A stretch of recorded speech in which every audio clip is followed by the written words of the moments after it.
एक दिन शाम का समय, प्रदोष का प्रदोष काल, भगवान देव अधिदेव महादेव माँ जगतजननी पार्वती जी के साथ में भ्रमण। देखिए, अगर प्रदोष का व्रत नहीं कर सकते, प्रदोष के दिन आप व्रत नहीं कर सकते, मान लो आपसे भूखा नहीं रहा जाए, प्रदोष का व्रत नहीं कर सकते, प्रदोष के दिन आप भूखे नहीं रह सकते, मंदिर भी नहीं जा सकते, दिया भी नहीं लगा सकते, तो शिव महापुराण की कथा कहती है कि प्रदोष के दिन, प्रदोष काल में अपने ही दरवाजे के पास देवाधिदेव महादेव का स्मरण करकर लक्ष्मी की वृद्धि के, कार्य सिद्धि के, संपदा को प्राप्त करने के आप अपने ही दरवाजे के पास में एक दीप लगा सकते हैं। कौन से दिन? प्रदोष। उससे 1000 गुना शिवलिंग बल की प्राप्ति होती है।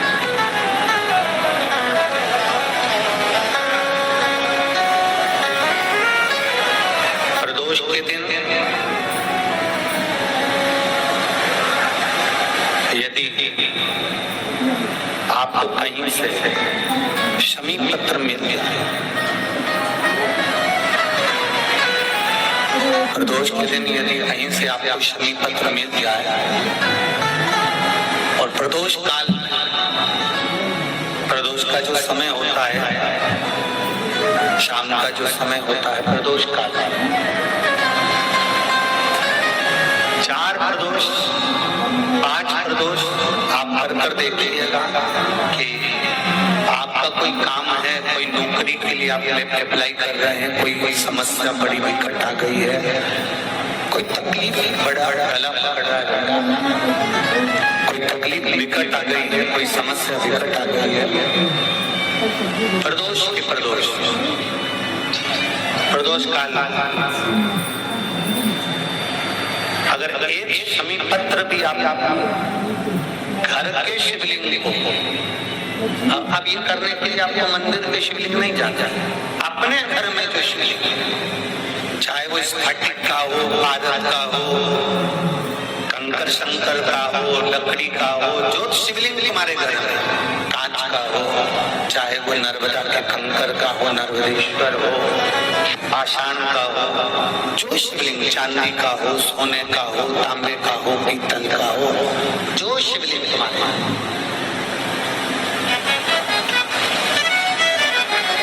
एक शमी पत्र यदि आप भगवान शंकर के शिवलिंग पर समर्पित कर रहे हो और उस शमी पत्र को उठाकर रात्रि को 9:15 की जो एक मुहूर्त होता है, एक समय होता है, जिस समय पर हम अपने मन की बात भगवान शंकर को कहते हैं, पूर्व में भी इसका वर्णन हम कर चुके हैं कथाओं। उस 9:15 पर वो शमी पत्र को उठाकर एक कागज में, एक कटोरी में उसको रख देते हैं। 4 या 5 प्रदोष के उस शमी पत्र को अपने पास में रखिए और जिस कार्य के लिए जा रहे हो उसको जेब में ऊपर के भाग में उसको रख कर लेकर जाइए, आपका वो कार्य सफल होकर ही रहेगा। तो शमी पत्र में इतना बल होता है, प्रदोष का जो शमी पत्र होता है वो बड़ा बलवान होता है, बड़ा एक पत्र। 2 चीजें बड़ा स्मरण में रखिएगा, एक बैसाख महीने में मटमटी के पात्र का जल, जब बैसाख का महीना है ना, जितने यहाँ बैठे और जितने आस्था चैनल पर सुन रहे हो, जितने फेसबुक यूट्यूब पर कथा श्रवण कर रहे हैं, जितने मोबाइलों पर देख रहे हैं, प्रयास करना, बैसाख के महीने में मिट्टी के पात्र में जो रात्रि भर जल रखा हो, मिट्टी के पात्र में अगर आपके पास में घड़ा हो, हंडा हो, नी हो, तो दिया हो, दीपक हो, कुल्लड़ हो, कोई भी तुम्हारे पास में जो मिट्टी का पात्र, उसमें जल भरना। वो जल बैसाख के महीने के किसी भी सोमवार के दिन, किसी भी सोमवार बैसाख महीने या किसी प्रदोष के दिन या बैसाख महीने के शिवरात्रि के दिन मिट्टी के पात्र का जल अपने घर के प्रत्येक व्यक्ति का स्पर्श कराकर उस मिट्टी के पात्र के जल को तांबे के पात्र में डाल लीजिए और घर के प्रत्येक व्यक्ति का स्पर्श करा लीजिए और शंकर भगवान पर कुंदकेश्वर महादेव के नाम से समर्पित करिए। कुंदकेश्वर महादेव कभी जीवन में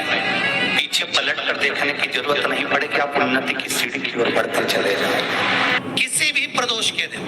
प्रदोष काल में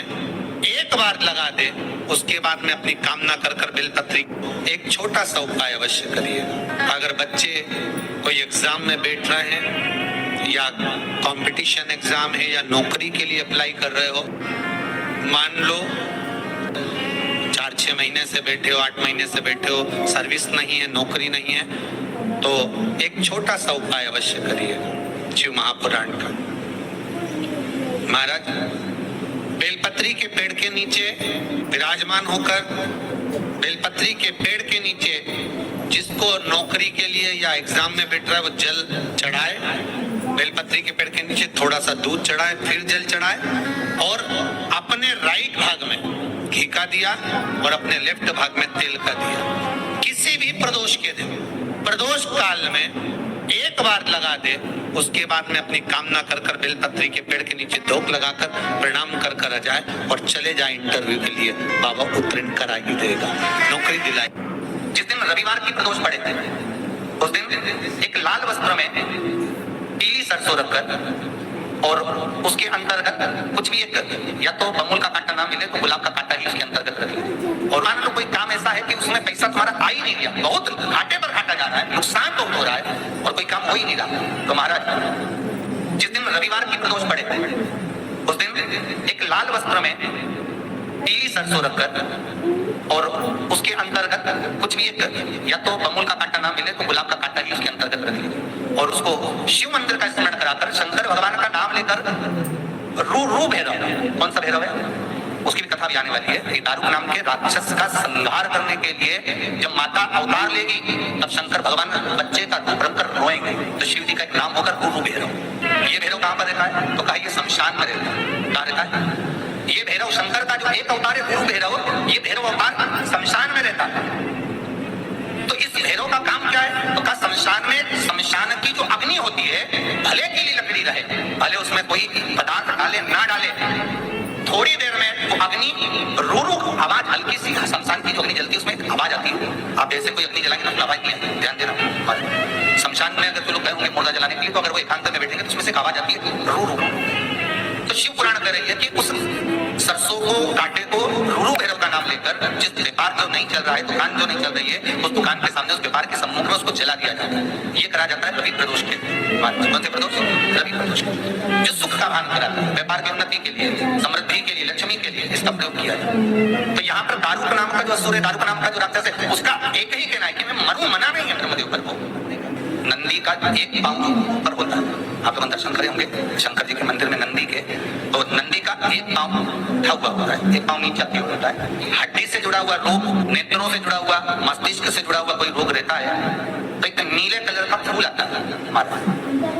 उस फूल में हल्दी डालकर गुरुवार का प्रदोष पड़ने पर जो नंदी के पांव के पास समर्पित कर देता है हमारा, उसका रोग धीरे धीरे समाप्त होने लगता है।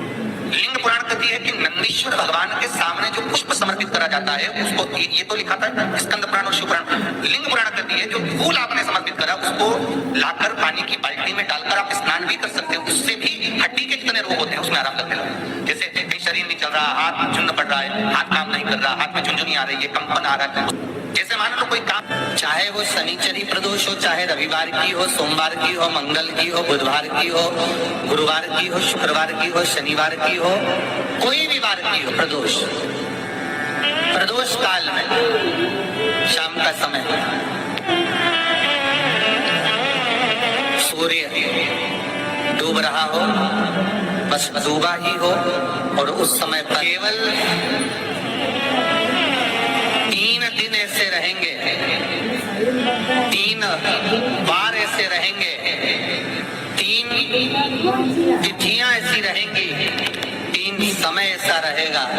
जिस समय पर तेरे द्वारा निर्मित शूल को भी शिव धारण करेगा और जगत का कल्याण करेगा। 3 दिन 3 तिथियां 3 बार 3 नक्षत्र 3 घड़ी 3 पल,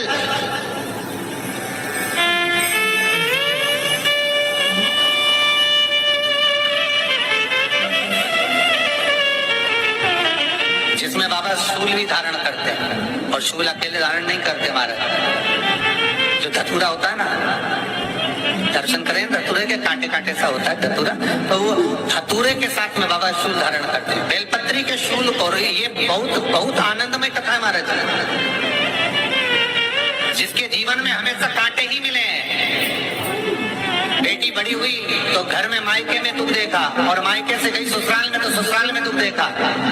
ससुराल में भी दुख देखने के बाद में भी पति को बहुत कुछ काम खुलवाया, बहुत धंधे खुलवाए, नौकरी लगवाई, और वो पति बार बार छोड़ कर आ गया, बार बार तकलीफ भोग रहा है, बार बार कष्ट भोग रहा है। फिर थोड़े दिन काम करता है, थोड़े दिन छूट जाता है, फिर व्यापार में बढ़ता है, फिर छूट जाता है, फिर कोई दुकान खुल गई, थोड़े दिन अच्छी चली, फिर वापस वहीं घर पर आकर बैठ गया। अर्थात उसके जीवन में वो शूलता चल रही है।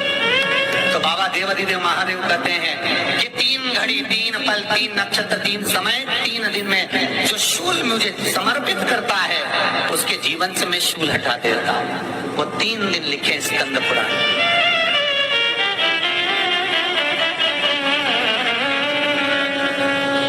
महाराज बैसाख महीने में जो प्रदोष आती है, बैसाख के महीने में बहुत ध्यान से सुनना भाई, जो अपनी जिंदगी से बहुत तंग आ गए हो, परेशान हो गए हो, कष्टमय जीवन जी रहे हो, बहुत दुखी हो गए हो, उनके लिए ये स्कंद पुराण का चरित्र फिर मिले ना मिले, आप प्रेम से सुन लो। आओ, पहला बैसाख महीने की प्रदोष, चाहे वो शनिचरी प्रदोष हो, चाहे रविवार की हो, सोमवार की हो, मंगल की हो, बुधवार की हो, गुरुवार की हो, शुक्रवार की हो, शनिवार की हो, कोई भी वार की हो, पर बैसाख महीने की प्रदोष, प्रदोष काल में शाम का समय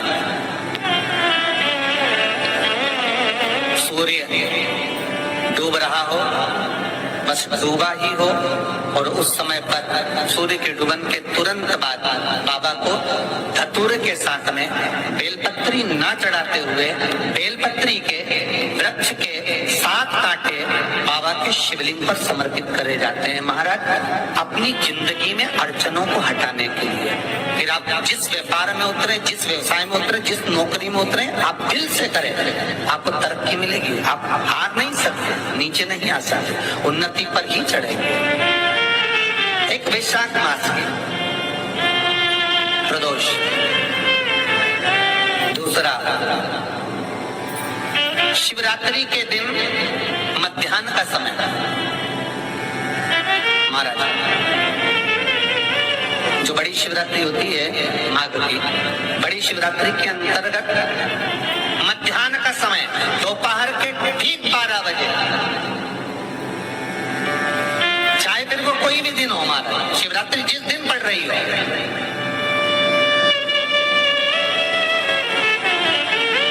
उस दिन भी धतूरे के साथ बाबा को 7 कांटे बेलपत्री के वृक्ष के समर्पित होते हैं महाराज। इसमें आप ये वाले जो कांटे हैं, जो शिवरात्रि के दोपहर 12 बजे वाले